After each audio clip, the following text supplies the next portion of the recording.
Hello, and welcome back to Stories About Entitled People. We start our video today with a story about a terrible example of a father you can only imagine. So get ready, because you might get a little angry after this story. But before we begin, don't forget to subscribe to our channel if you're new here, and turn on notifications so you don't miss a new video every single day. Here we go. My entitled father wants me to pay his debts after cutting me off 5 years ago. Some context here. 5 years ago, when I was in my last year of university, my parents divorced. And for many reasons, I decided to side with my mother and live with her. He was not happy with that, so he decided to ask for half of the worth of our home, even though my mother bought it completely on her own. To not lose our home, I got 3 part-time jobs in the spare time while I was studying, and we could finally pay him his share, and he left after destroying many things in our home. Yes, he stayed 1 year while the divorce was in process. He just quit talking to me one day, got a new partner, and just left, telling me his stepsons were the kids he always wanted, instead of a geeky nerd. Because, yes, I'm an IT engineer. He didn't stop there, as he also talked to all of his family, my grandparents, cousins, aunts, and uncles, who also cut me off without even knowing my side of the story. Once I graduated with the best score in my faculty, I got a scholarship for an MBA in Italy, which only covered the basics plus the tuition. So my mother helped me a lot since I couldn't work with my visa. 3 years ago, I came back to my country and suddenly got a great position in an international IT company at the point at which I bought a car, a new apartment for us, and we've had a great life in general. Suddenly, he started to send me friend requests through Facebook, which I ignored and blocked his account, yet he managed to get my phone number after I changed it. He started calling me, telling me he and his wife were starving and his stepsons couldn't find a job, basically telling me I have to give him money and that he spent all of the share of the house we gave him, which was more than $50K, paying the university of his stepsons and her wild lifestyle. I just told him I'm sorry, but I won't do that. Now he started going to the reception of my apartment, telling me that I owe him this and have to be a better person, but he always loved me, and I was the one who turned my back on him.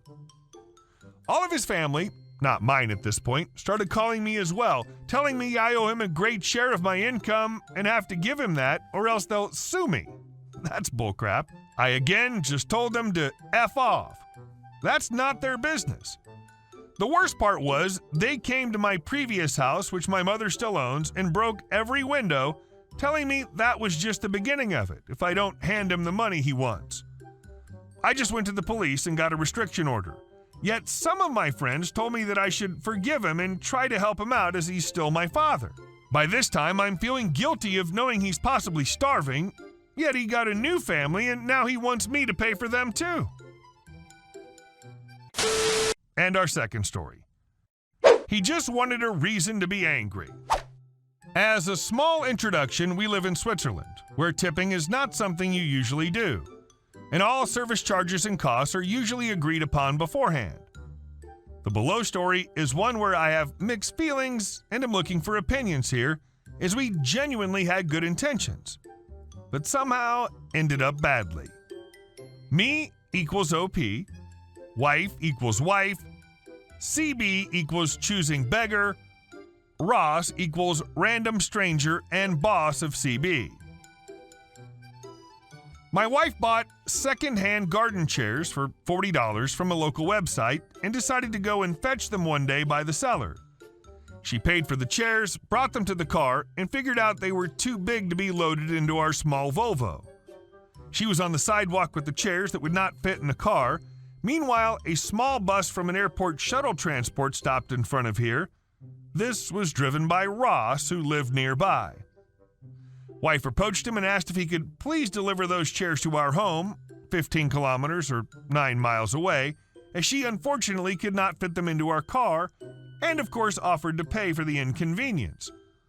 Ross said it wasn't a problem, he could do it, and she totally did not have to pay. A cup of coffee and a piece of cake could be enough, as they anyway drive past our house quite regularly. We were not in a hurry to get the chairs, therefore she told him to just drop by whenever they were around. Ross in the evening communicates to my wife that he gave the chairs to CB, who lived closer to us and would drive past our house the next day. She talked to him on the phone the evening before and also asked if he would want some sort of compensation, and CB said no, absolutely not. Given that it's clear that they made us a big favor and kept refusing any sort of payment, my wife got up early and went to the local bakery and bought a good pie and homemade jam and some regional bread with the intention to gift CB of this as a thank you. Wife then left for a thing she had to do, and I stayed home waiting for CB to deliver. When CB arrived at the door and brought the chairs, we had a very short exchange for more or less 30 seconds that went like this. CB: I delivered the chairs that your wife asked. Me: thanks. Wait, I've got a cake and some stuff for you. CB: I can't start anything with cake. You know, some people give something and some people give nothing. This is just so insulting. And he stormed off. I was genuinely confused. In the afternoon, CB called my wife and told her how insolent I've been and that he felt so insulted. He's not rich and a small tip would have been appreciated, given the thing he'd done for us. My wife apologized and explained to him that we didn't want to do him any harm or insult him in any way, and given that both CB and Ross refused any sort of payment in cash, she thought that giving him something nice would have been an appreciated gesture. Then she asked him again that of course we would pay for his services, just to provide us a bank relationship or an address where we can send the money, and we'll happily oblige. She asked at least once, how can we make it up to you? He kept going on how that's not necessary, he doesn't want the money, but a tip would have been nice, and how he'll never make anything nice for anyone again, and that he hates people like us. I've been thinking about this for the past 2 days, and on one extent, I can understand that you'd not do something like that for free, but then again, you wouldn't refuse any sort of payment, as we really asked multiple times. I can also imagine that there might have been diverging expectations, but then why not accept some money afterwards? On top of that, we had actually bought $40 worth of good bakery products. We thought that was a nice gesture, but he refused. At this stage, I'm really thinking that CB is just a person who actually wanted to have a reason to be angry at people. Sounds like CB just wanted to stir up trouble, because they have nothing better to do with their time. The cakes and jam sounds like a very nice gift. Don't insult my engagement ring. My fiancé and I had been dating for 4.5 years. In that time, we've bought a house together, adopted doggies together. I put him through pharmacy school, med school, and lots of people don't realize that pharmacists get their doctorates or how competitive pharmacies can be. We fell even more in love. He's an amazing man and I'm crazy about him. Imagine my excitement that after braving all of the ups and downs and watching life unfold as a team, that he proposed. I was overjoyed, and through tears of happiness, I said yes. And of course our doggies were involved. It's a larger, slightly blush pink amethyst stone with a halo of topaz around it set in rose gold. I loved it. It was perfect. The next day, I was attending a baby shower for my best friend in my hometown.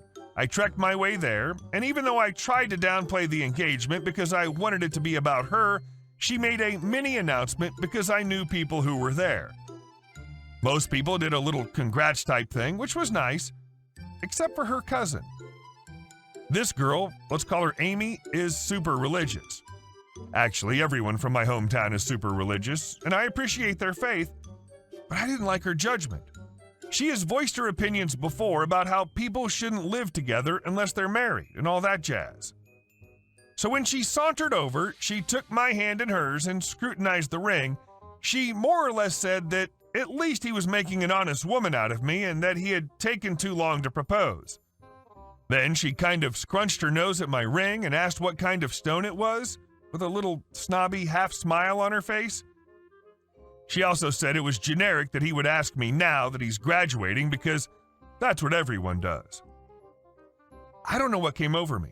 I love my ring and I've never been this mean girl, But I've known Amy for a while, and she's always been like this. She likes to say what a terrible decision other people have made and how she always puts religion first. So that's why her life has turned out so well, which ultimately led to her getting married ridiculously young to a guy who really isn't good for her at all and just leeches off her. She had to put herself through school and work while he would go on long stints out of the country to find himself and follow God's path, which I really think meant bang other women. She married him in the middle of a college year before one of the times he left, I suspect to entice him to come back and have commitments here. Well, I went for it. I said, "Oh, he waited until he knew he could provide for me. It's a pink diamond." Her whole face changed from smug to envious. She practically threw my hand down and mumbled how happy she was for me. I looked up how big my petty lie had been later, only to find out that yes, pink diamonds are actually a thing, and the teeny ones are like $10,000. But hey, she doesn't have to know how poor we are. And our last story. Entitled woman mistakes me for employee at a Walmart, then comes for job interview. I was doing some late night shopping on a Sunday night at Walmart when this woman comes up to me. "Excuse me, I need help finding these items." She shoves a list into my chest. "I'm sorry, miss, I don't work here." I think that was the wrong thing to say, because she just exploded on me. "Bullcrap, don't be lazy, you're in the uniform." My shirt was the same color as a Walmart employee's, but I was not an employee. It's the same color, but I repeat, I'm not an employee. I can't help you. "F you, you lazy F. Get me your manager. I'm going to get you fired." I decided to just walk away. She yelled and tried to chase after me, but I keep running until I lose her. Then I go and pay for my things. Now, a week later, I was told I would be interviewing someone who was applying for the secretary position in our company. So I go to the interview room and call in the applicant. I look at the picture on the application form, and my eyes widened. It was the same woman who'd harassed me in the Walmart. Oh, now this was too perfect. She came in, saw me, and gasped. "Take a seat, please," I said, and she sat down, looking pale. Oh, I was going to enjoy this, but I conducted the interview as professionally as possible. I made it very painful for her. So if someone came up to you and asked you for help in a place you didn't work, then you told them you didn't work there, and then they yell at you, and then they harass you when they come for a job interview, and you were the one interviewing them, what would you do? Would you give them a job? She did not get the job, and I got some payback. Imagine if you hadn't run into her and seen that side of her. You might have hired her and seen her explode on one of your clients. Bullet dodged, OP. Hey guys, thank you all for watching the video. I'll see you in the next one.